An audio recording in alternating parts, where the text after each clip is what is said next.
Muhammad dan seks. Part 3. Pandangan Islam. Quran. Muhammad terhadap budak perempuan. Video ini merupakan bagian ketiga dari suatu series video yang membahas tentang Muhammad dan seks. Untuk saat ini mari kita berkonsentrasi pada pandangan Islam, Quran, Muhammad terhadap budak perempuan. Saya mohon maaf sebelumnya bila ada kata-kata yang terlalu vulgar. Mari kita baca bersama-sama ayat-ayat dari Quran. Perhatikan ayat yang digaris bawahi.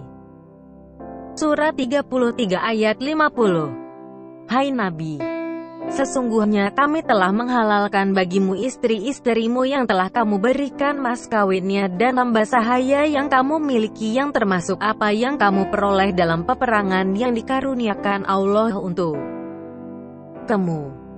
Dan demikian pula anak-anak perempuan dari saudara laki-laki bapakmu, anak-anak perempuan dari saudara perempuan bapakmu, anak-anak perempuan dari saudara laki-laki ibumu, dan anak-anak perempuan dari saudara perempuan ibumu yang turut hijrah bersama kamu, dan perempuan mukmin yang menyerahkan dirinya kepada Nabi kalau Nabi mau mengawininya, sebagai pengkhususan bagimu, bukan untuk semua orang mukmin. Surah 70 ayat 22-30. Kecuali orang-orang yang mengerjakan salat, yang mereka itu tetap mengerjakan salatnya, dan orang-orang yang dalam hartanya tersedia bagian tertentu bagi orang miskin yang meminta, dan orang yang tidak mempunyai apa-apa yang tidak mau meminta, dan orang-orang yang mempercayai hari pembalasan, dan orang-orang yang takut terhadap azab Tuhannya. Mereka tidak dapat orang merasa aman dari kedatangannya, dan orang-orang yang memelihara kemaluannya, kecuali terhadap istri-istri mereka atau budak-budak yang mereka miliki, maka sesungguhnya mereka dalam hal ini tiada tercela. Surah 23 ayat 5 dan 6. Dan orang-orang yang menjaga kemaluannya, kecuali terhadap istri-istri mereka atau budak yang mereka milik, maka sesungguhnya mereka dalam hal ini tiada tercela. Surah 4 ayat 24. Dan diharamkan wanita yang bersuami, kecuali budak-budak yang kamu miliki. Allah telah menetapkan hukum itu sebagai ketetapannya atas kamu, dan dihalalkan bagi kamu selain yang demikian, yaitu mencari istri-istri dengan hartamu untuk dikawini, bukan untuk berzina. Maka istri-istri yang telah kamu nikmati campuri di antara mereka, berikanlah pada mereka maharnya dengan sempurna, sebagai suatu kewajiban, dan tiadalah mengapa bagi kamu terhadap ayat-ayat Quran di atas dengan jelas memperbolehkan muslim untuk berhubungan seks dengan istri-istrinya tentu saja, dan juga dengan budak-budak perempuannya tanpa perlu dinikahkan. Ini terbukti dengan kasus Muhammad dengan budak perempuannya, Maria. Budak perempuan ini disebut sebagai malakat aiman hukum, budak yang kamu miliki. Dan dalam Quran kata tersebut muncul sebanyak 8 kali, 2 kali lebih banyak daripada kata Muhammad yang hanya dicatat sebanyak 4 kali. Hal menunjukkan berapa pentingnya budak ini. Ini juga yang kita lihat dalam ISIS memperlakukan tawanan perang wanitanya. Dan paling tidak Muhammad mempunyai 4 budak seks: Safia, Rayana, Juwai, Uria, Maria.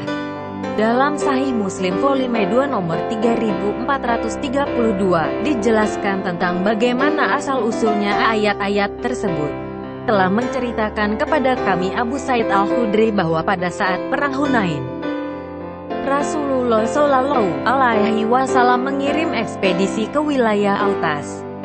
Kemudian mereka bertemu dengan musuh dan terjadilah pertempuran. Akhirnya mereka dapat mengalahkan musuh dan berhasil menawan musuh.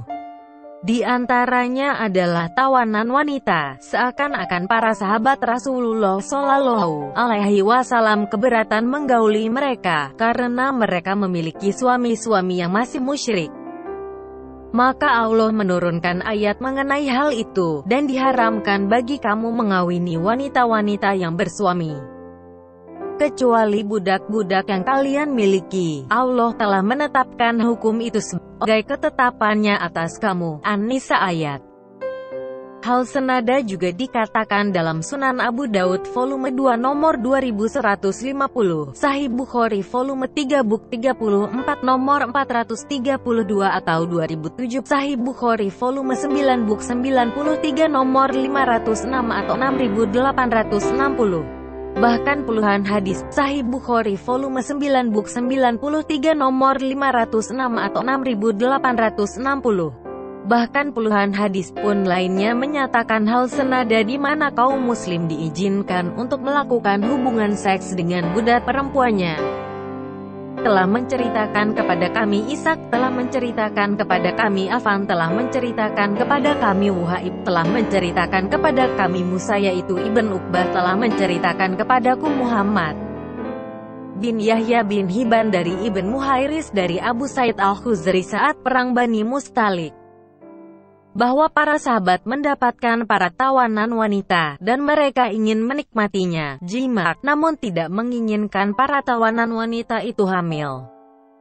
Maka mereka bertanya kepada Nabi tentang azal, mengeluarkan sperma di luar kenaluan wanita. Maka Nabi bertanya, bukan sebaiknyakah kalian tidak melakukannya, sebab Allah telah menetapkan siapa saja yang hidup hingga hari kiamat tiba?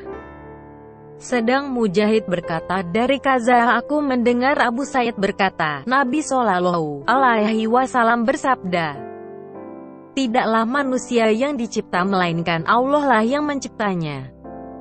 Kita bisa melihat sekarang dari hadis di atas bagaimana latar belakang dari ayat-ayat Quran tersebut. Jelas bahwa budak-budak perempuan tersebut adalah hasil jarahan perang, di mana suami atau orang tua atau kakak dan adiknya telah terbunuh oleh pasukan Muhammad. Dalam kondisi demikian, apakah yang ada dalam pikiran para budak perempuan itu? Paling tidak mereka dalam keadaan sedih, takut dan ingin membalas dendam atas kematian orang-orang yang dikasihinya. Lalu apakah ada di antara kita yang akan bilang bahwa para tawanan wanita tersebut akan dengan sukarela melayani nafsu seks para pengikut Muhammad yang telah membunuh orang-orang yang dikasihinya? Hanya seorang psikopat yang mengatakan bahwa budak-budak perempuan tersebut melakukannya dengan sukarela. Bukankah apa yang dilakukan oleh pengikut Muhammad dan diizinkan oleh Allah dan Muhammad merupakan pemerkosaan? Apakah Allah yang demikian yang patut disembah? Apakah Muhammad memang pantas dijadikan teladan bagi manusia?